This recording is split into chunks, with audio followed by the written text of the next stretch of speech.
अस्सलाम वालेकुम जी। उम्मीद करता हूँ आप सब लोग खैरियत से होंगे। प्यारे दोस्तों, आपने सच्चे दिल से किसी से मोहब्बत की, किसी से प्यार किया, लेकिन उस शख्स ने आपको धोखा दे दिया। पहले वो आपसे मोहब्बत भी करता था, पहले वो आपसे प्यार करता था, लेकिन अब वो आपसे नफरत करने लगा। अब ऐसा क्या हो गया कि जो इंसान आपके बिना एक मिनट भी रह नहीं पाता था, आपकी आवाज सुने बिना रह नहीं पाता था या रह नहीं पाती थी, लेकिन अब वो इंसान आपसे बात तक नहीं करता।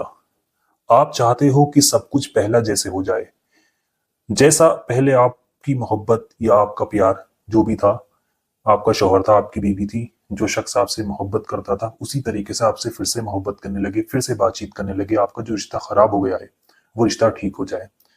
तो बिल्कुल ऐसा ही होगा जैसा आप चाहते हैं, सब कुछ ठीक हो जाएगा। बस आपको इस वीडियो को पूरा आखिर तक देखना है, क्योंकि आज की इस वीडियो में आपको एक ऐसी चीज बताने वाला हूं, एक ऐसा अमल बताने वाला हूं। अगर आप इस मोहब्बत के अमल को सिर्फ एक बार मेरे बताए गए तरीके के मुताबिक कर लेते हैं, तो वो शख्स आपकी मोहब्बत में, आपके प्यार में तड़पता हुआ आपके पास आएगा। उसकी सारी नफरत मोहब्बत में बदल जाएगी।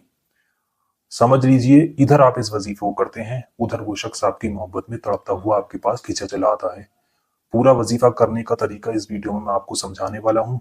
किन किन बातों का आपको ध्यान रखना है, किस तरीके से इस वजीफे को करना है, क्या चीज आपको इस वजीफे में पढ़नी है, इसको आपको पढ़ना है। जो मैं यहाँ पर आपको बताऊंगा, इन दो नामों को, इनको पढ़ने के बाद अगर आप फूंक मार देते हैं, किस तरीके से आप फूंक मारेंगे, सब कुछ मैं इस वीडियो में आपको बताऊंगा। यकीन जानिए, अगर आपने एक बार इस वजीफे को इसी तरह से कर लिया जिस तरह से बताया है, तो आपको इसमें 100% कामयाबी मिलेगी। 100%, यानी कि 100% असरदार, पावरफुल ये वजीफा है।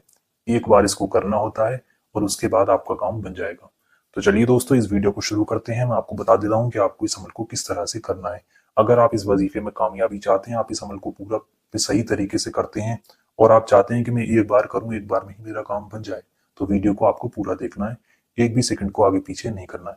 तो करना क्या है इस वजीफे को, देखिए, आपका सबसे पहली बात तो नेक और जायज मकसद होना चाहिए। नेक और जायज मकसद के लिए, सच्ची नीयत के लिए, नेक नीयत के लिए आपको इस वजीफे को करना है। सबसे पहली बात, इस वजीफे को करते वक्त आपको तीन बातों का ध्यान रखना है। सबसे पहली बात, इसको करते वक्त आपको किसी से बात नहीं करनी है। बिना किसी से बात किए खामोशी के साथ आपको इस वजीफे को करना है। दूसरी बात मैं आपको बता दूं, जब आप इस वजीफे को करेंगे तो आप इस पर पूरा यकीन रखेंगे। देखिए, जितना यकीन कामिल रखकर वजीफे को किया जाएगा, उतनी ही जल्दी इसमें कामयाबी मिलेगी। तो आप चाहते हैं कि मैं एक बार इस वजीफे को करूं और मुझे 100% कामयाबी मिले, तो आप इस पर पूरा यकीन रखें, पूरा भरोसा रखें।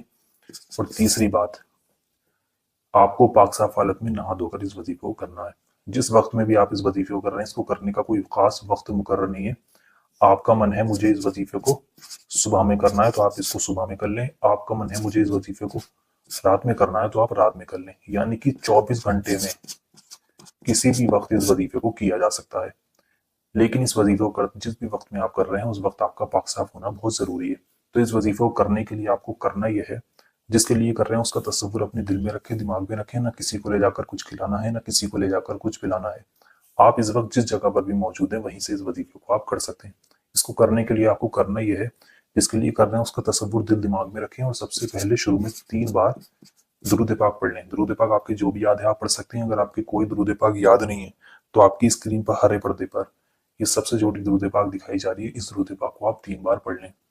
पढ़ना किस तरह से है मैं आपको पढ़कर बता दूं। ये लिखा है सल्लल्लाहु ताला अलैहि वसल्लम। इस तरीके से आपको इसी को 3 बार पढ़ना है। सल्लल्लाहु ताला अलैहि वसल्लम एक बार हो गई, फिर पढ़ेंगे सल्लल्लाहु ताला अलैहि वसल्लम, ये 2 बार हो गई, फिर पढ़ेंगे सल्लल्लाहु ताला अलैहि वसल्लम, ये 3 बार हो गई। इसी तरीके से आपको इस वजीफे को, इस दुरूद पाक को 3 बार पढ़ना है। जब आप इसको 3 बार पढ़ लें, अब मैं आपको यहाँ पर जो नाम लिखकर दिखाने वाला हूँ, इन्हीं दोनों नामों को आपको पढ़ना है और पढ़ने के बाद आपको फूंक मारनी है। तो सबसे पहले मैं लिखकर दिखा देता हूँ, हिंदी इंग्लिश दोनों जुबानों में लिखकर दिखाऊंगा। सबसे पहले आप ये देख लें कि ये लिखा क्या है। मैं सबसे पहले आपको यहाँ पर हिंदी में लिख देता हूँ, उसके बाद में इसको आपको इंग्लिश में भी लिखकर दिखाऊंगा। लिखा या वदूदू, और ये दूसरा नाम आ जाएगा या करीम, या करीमू। इंग्लिश में भी मैं आपको लिख दे देता हूँ। बिल्कुल भी आप बस वीडियो को ध्यान से देखें, आखिर तक देखें और बहुत ध्यान के साथ इसको करना है। लिखा या वदूदू, और ये इसका यहाँ पर इंग्लिश में आ जाएगा या करीमू।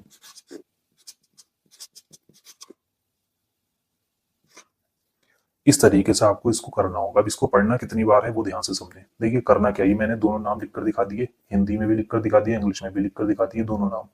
सबसे पहले आपको शुरू में 3 बार दुरूद पाक पढ़नी है। 3 बार दुरूद पाक पढ़ने के बाद आपको या वदूदू या करीमू एक बार हो गया, या वदूदू या करीमू ये 2 बार हुआ, फिर या वदूदू या करीमू ये 3 बार हुआ। इसी तरीके से इन दोनों नामों को मिलाकर आपको 100 बार पढ़ना है। 100 बार पढ़े, पूरा लिख दिया है मैंने। इसको आपको 100 बार पढ़ना है। किस तरीके से, या वदूदू या करीमू एक बार हुआ, या वदूदू या करीमू 2 बार हो गया, या वदूदू या करीमू 3 बार हो गया, या वदूदू या करीमू 4 बार हो गया। इसी तरीके से इन दोनों नामों को मिलाकर, यानी ये दोनों नाम जब एक बार आप पढ़े, एक बार पढ़ेंगे तो ये एक गिना जाएगा, फिर दूसरी बार इन दोनों नामों को एक बार पढ़ेंगे तो ये 2 गिना जाएगा। बहुत से लोग गलती कर देते हैं, मैं 100 बार बताता हूँ तो वो क्या करते हैं, या वदूदू एक बार, या करीमू 2 बार, फिर तीसरी बार या वदूदू या करीमू 4 बार। ऐसे नहीं पढ़ना, या वदूदू या करीमू एक बार हुआ, या वदूदू या करीमू 2 बार हुआ, या वदूदू या करीमू 3 बार हुआ, या वदूदू या करीमू 4 बार हुआ। इस तरीके से आपको इसको 100 बार पढ़ना है। थोड़ा सा वक्त लगेगा लेकिन यकीन जानिए बहुत ही ज्यादा पावरफुल ये वजीफा है। जब इसको 100 बार पढ़ लें उसके बाद आपको आखिर में फिर से 3 बार दुरूद पाक पढ़नी है। वही दुरूद पाक जो आपने शुरू में पढ़ी थी, आपकी स्क्रीन पर हरे पर्दे पर दिखाई जा रही है। वजीफा पूरा हो गया, इतना ही वजीफा करना है। इतना करने के बाद आपको करना यह है कि जिसके लिए भी आप इसको कर रहे हैं उसका तसव्वुर करें, उसको मन में याद करें और अपने सीने पर 3 बार फूंक मारें। फूंक मारने के बाद आप चाहें तो दुआ भी कर सकते हैं। उसका नाम लेकर आप अल्लाह से दुआ करें, रो रो कर आजिज़ी होकर उस शख्स का नाम लेकर आप अल्लाह से दुआ करें। दुआ करने के बाद आप अपने सीने पर 3 बार फूंक मार लीजिए। वजीफा पूरा हो गया, मुकम्मल वजीफा हो गया। इसी तरीके से इस वजीफे को करना है। इस वजीफे को आप या तो 7 दिन कर लें या 11 दिन कर लें। आपका जिस भी दिन से काम हो जाए उस दिन से आप इस वजीफे को रोक सकते हैं। 7 दिन या 11 दिन, इन्हीं 2 दिनों, इन्हीं टाइम के अंदर, कम से कम 7 दिन या 11 दिन, इसी दिनों के अंदर आपका काम बन जाएगा। और जब भी आपको लगे कि मेरा काम बन गया तो आप इस वजीफे को करना छोड़ सकते हैं। इतना ही वजीफा आपको करना है। पूरा तरीका मैंने आपको समझा दिया, एक एक बात मैंने आपको समझा दी। अगर आप इसी तरीके से इस वजीफे को करते हैं तो आपको इसमें कामयाबी जरूर मिलेगी। पूरे दिन में किसी वक्त इस वजीफे को किया जा सकता है। वजीफा करते वक्त इन शर्तों का ध्यान रखेंगे। और चौथी बात मैं आपको बता दूं, इसकी सबसे ज़रूरी बात है जो इन्हीं के साथ मिलाकर बतानी है कि इस पर आपको राज बनाकर रखना है, यानी कि इसका किसी के सामने जिक्र नहीं करना है। इसको बिल्कुल आप राज बनाकर रखें, चुपचाप बिना किसी को बताए आपको इस वजीफे को करना है। तो अगर आप इस वजीफे को करना चाहते हैं, आप अपनी मोहब्बत को पाना चाहते हैं, तो सबसे पहले आप इस वीडियो को लाइक करें, कमेंट बॉक्स में जाकर आमीन ज़रूर लिखें। क्या मालूम किसकी ज़बान से निकला वो आमीन कब कबूल हो जाए, आपके और हमारे सारे काम बन जाएं। तो वीडियो को आप लाइक करें, अभी कमेंट बॉक्स में आमीन लिखें, उसके बाद पूरे यकीन रखकर आप इस वजीफे को करें। आपको इसमें ज़रूर कामयाबी मिलेगी। जिस मकसद के लिए आप करते हैं करेंगे, अगर आपका वो नेक और जायज़ मकसद है तो आपको इसमें ज़रूर कामयाबी मिलेगी। तो चलिए दोस्तों, मिलते हैं एक और नई वीडियो के साथ। अल्लाह हाफिज़।